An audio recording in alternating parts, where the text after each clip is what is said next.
تو اپنے امام کو راضی کرنا ہے اور اپنے روز کے عمل سے راضی کرنا ہے. تو اللہ عزم و بہجت اور اس بات کا اصرار کرتے تھے کہ ہفتے میں 2 دن ہمارے اعمال امام زمانہ کے پاس جاتے ہیں.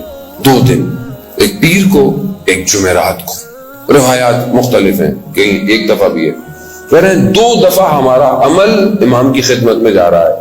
فرماتے تھے اگر امام کو خوش نہیں کر سکتے تو کم از کم رلاؤ نہیں. امام دیکھتے ہیں یہ میرا شیعہ، میرا ماننے والا، یہ کیا کر رہا ہے، یہ جوان کیا کر رہا ہے، یہ جوان اپنی نگاہوں کو پاک رکھتا ہے، یہ جوان اپنی تنہائی میں خدا کو خوف ہے یا خدا کو بھول جاتا ہے اپنی تنہائی کے اندر. ہم ایک دوسرے سے چیزیں چھپا سکتے ہیں، خدا سے تو نہیں چھپا سکتے. آپ اکیلے کچھ خدا نہ خواستہ کوئی گناہ کر رہے ہوں، آپ کس سے چھپائیں گے؟ تذکرۃ الاولیاء میں عطار نشاپوری ایک جوان کا واقعہ بیان کرتا ہے جس کا نام ہے یوسف پسر حسین. ایک قبیلے میں رہتا ہے، دوسرے قبیلے میں جا کر جو ہے وہ اونٹوں کو چرانے کا کام کرتا ہے، جھوپڑی کے اندر رہتا ہے. ایک دن رات کو کیا دیکھا، جھوپڑی میں خاتون آ گئی اور کہا کہ میں اس قبیلے میں جہاں تم کام کرتے ہو اس کے سردار کی بیٹی ہوں. جب سے تم آئے ہو میری نگاہ تمہاری طرف ہے، تم بہت خوبصورت جوان ہو. جب یہ سنا اس کے بدن لرزنے لگا. پاک جوان ہے نا، لرز رہا ہے. وہ اور آگے ہوئی، کہا میں تمہارے لیے آئی ہوں، تمہارے لیے حاضر ہوں. یہ اور کانپنے لگا اور باہر نکلا اور بھاگنا شروع کر دیا. کیونکہ تاریکی تھی، اندھیرا تھا، نظر نہیں آیا اس کو کہاں گیا. بھاگتے بھاگتے تھک گیا تو ایک درخت کے ساتھ ٹیک لگا کر بیٹھ گیا. آنکھ لگ گئی.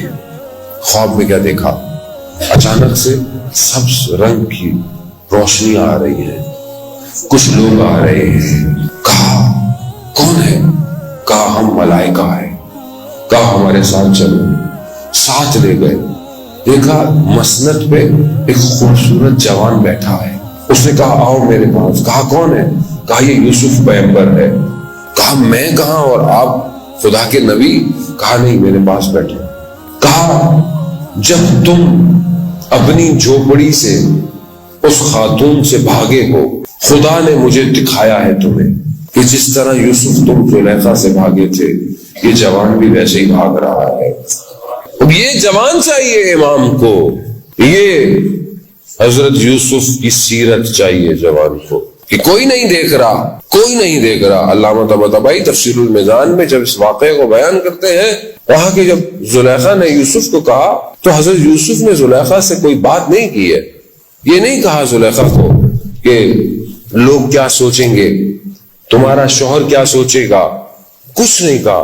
کہا حضرت یوسف خدا کی بارگاہ میں متوجہ ہوئے. کہا پروردگار اگر تو نے نہیں بچایا، کوئی نہیں بچایا. نبی ہے، نبی مگر خدا.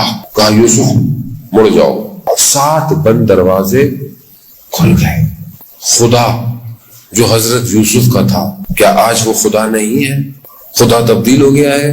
ہم ویسے نہیں ہے جیسے خدا چاہتا ہے، ہم اپنے آپ کو ویسا کریں. زیادہ یہ مجلس یہی ہے، یہ مجلس ہی ہے جو ہمارے وجود کو پاک کرنے کے لیے ہے.